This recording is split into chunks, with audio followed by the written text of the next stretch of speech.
What is going on, guys? It is Durant, and welcome back to another episode of NBA Kicks, the show where we count down the top 10 best sneakers worn in the NBA every single week of the season. So if you haven't already, hit that subscribe button so you never miss an episode. Before we get into the kicks, I'm actually going to be debuting a brand new segment on the show that I'm going to call NBA News Break.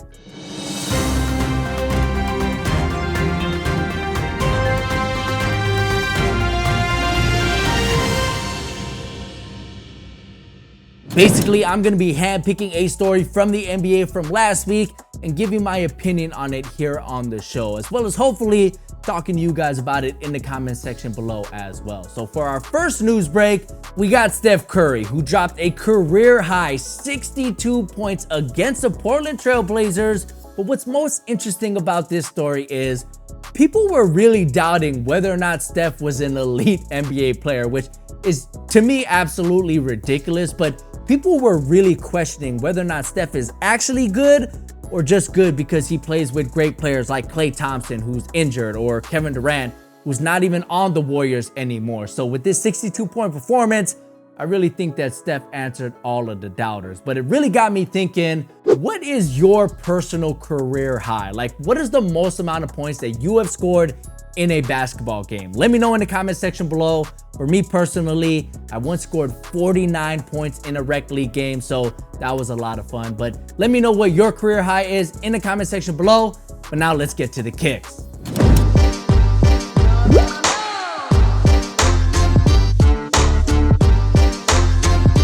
Starting off the list at number 10, we have Draymond Green with the Converse G4. So if you don't know already, Draymond Green recently signed with Converse, joining his new teammate Kelly Oubre as a new group of players who are leading Converse back into the Encore community. And while Kelly Oubre has been rocking the All-Star Pro BBs, Draymond has been rocking the more robust G4 silhouette. Draymond actually brought out two new colorways of the G4s during both of his games against the Blazers. But while the vibrant highlighter colorway definitely stands out, I'm gonna go with the more toned down blue and yellow colorway, which looks super clean with the Warriors unis, but also is dangerously close to matching Draymond's college rival, the University of Michigan. Tom Izzo is not gonna like these. Next up at number 9, we have Kevin Durant with the Nike KD 12. Now, KD actually wore this exact colorway last week, but due to last week being opening week, they didn't quite make the cut. But this week, it's a little bit of a different story. Right off the bat, I am absolutely loving these red, yellow, and green hits, which would remind most people of the fan favorite Weatherman colorway. But to me, these actually remind me of KD's alter ego velvet hoops from an old Nike commercial back in the day. KD also rocked an alternate version of the Easy Money Sniper colorway as well, which I have to admit is pretty clean. But if I had to add just one of these to my collection, it would definitely be these velvet hoops.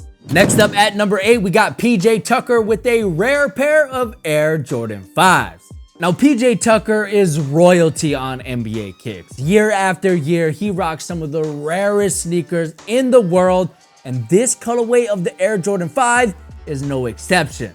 On the surface, these may just seem like a typical all-black colorway, but these are actually a sample colorway, which means that Jordan Brand never actually released them, which is a real shame because I think these look amazing, especially with that all-black tongue. But Jordan Brand is dropping a reflective colorway later this year, which are kind of similar, but still nowhere as clean as PJ's pair. Speaking of Jordan 5s, check out what happened to my 2011 pair of metallic 5s. Look at this, guys. No! Gosh. Next up at number 7, we got Donovan Mitchell with a new colorway of the Don issue number 2 from Adidas. Now, not too long ago, Adidas officially launched Donovan Mitchell's second signature sneaker with the brand, with a Crayola pack that consisted of 3 monochromatic colorways with a special graphic on the outsole. But honestly, these were just a little underwhelming, especially when you compare it to the fantastic lineup of colorways that the Don issue number 1 had. Well, last week, Mitchell rocked this alternate Crayola colorway that honestly is so much better than what we actually got. These are actually available on adidas.com right now, but only in kid sizes.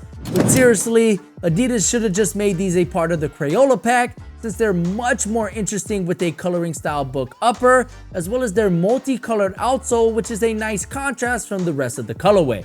Now, wouldn't it be a proper appearance of the Don issue number 2 on NBA Kicks if I didn't look right into the camera and complain to Adidas why we still haven't gotten a Venom colorway? Seriously, it's 2021 already. What are we waiting for? Next up at number 6, we have Isaiah Hartenstein with the Nike Zoom Freak 2.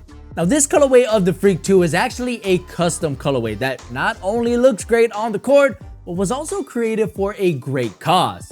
These were made in collaboration with Be a Good Person, which is an apparel brand, as well as Snooze Eatery, which is an eatery, to not only bring awareness to the No Kid Hungry Foundation, which I've actually donated to on this channel myself, but also to raise money, as they'll donate $10 for every t-shirt that they sell.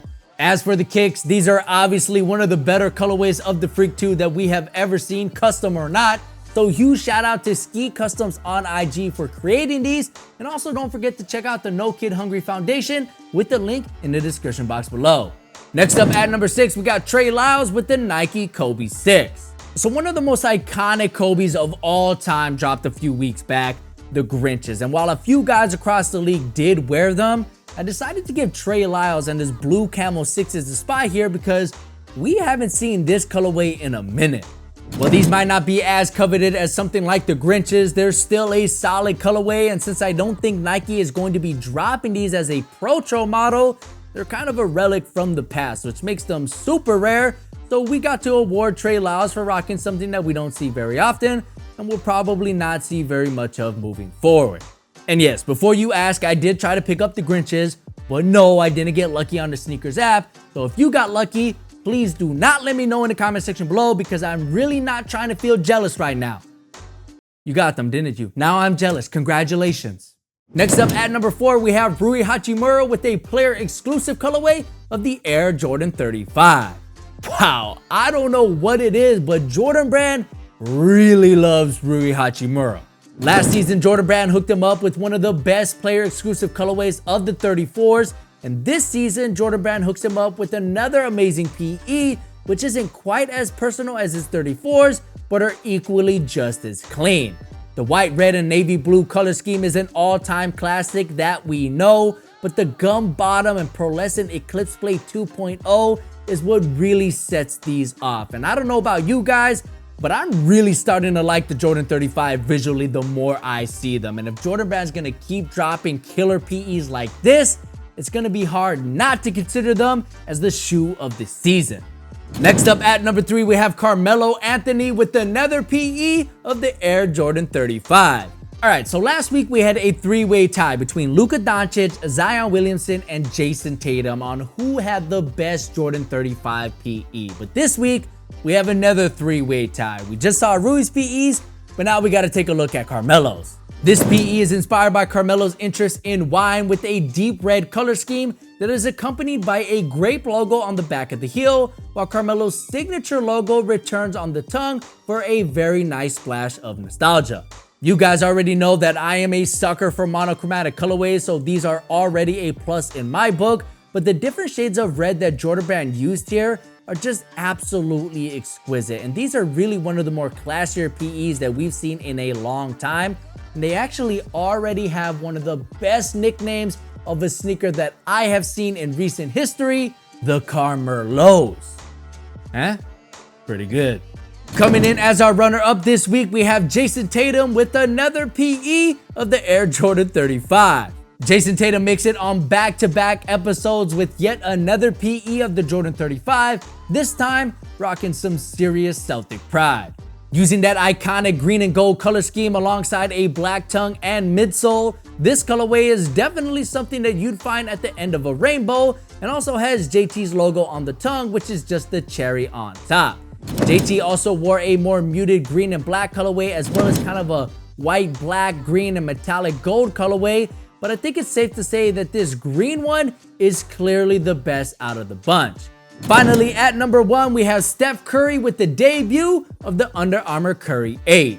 Okay, so last week you guys were really quick to point out that I totally forgot about Steph Curry's debut of his 8 signature sneaker. But in my defense, The whole press release behind the Curry 8 and the Curry brand, which is kind of like Under Armour's version of Jordan brand for Steph, it was all really ill time. I mean, they announced everything before the season as opposed to during the season, so you can kind of understand why I totally forgot about these, but it looked like Steph took all of that slander that was being tossed his way personally, as like we talked about earlier, he just dropped a career high 62 points in the Curry 8. It's a very nice shoe that has decent materials, what looks like awesome traction, and is also the most cushioned Curry of all time with Under Armour's new Flow technology. I do think that they're a little overpriced at $160, but it's nice to see that Under Armour is going all in on Steph, as he is definitely one of the most influential players of all time on the court. I'm just not too sure that translates into sales off of the court, especially at that premium price point. Nonetheless, Steph definitely is more than deserving of the #1 spot on this week's list, as the Under Armour Curry 8 Flow is officially the best sneaker worn during week 2 of the 2021 NBA season. If you haven't already, make sure you hit that subscribe button so you never miss an episode of NBA Kicks. And if you enjoyed this episode, be sure to drop this video a like because it helps us out a lot. My name's Darren. It's been great having you. Catch you guys in next week's episode. Peace.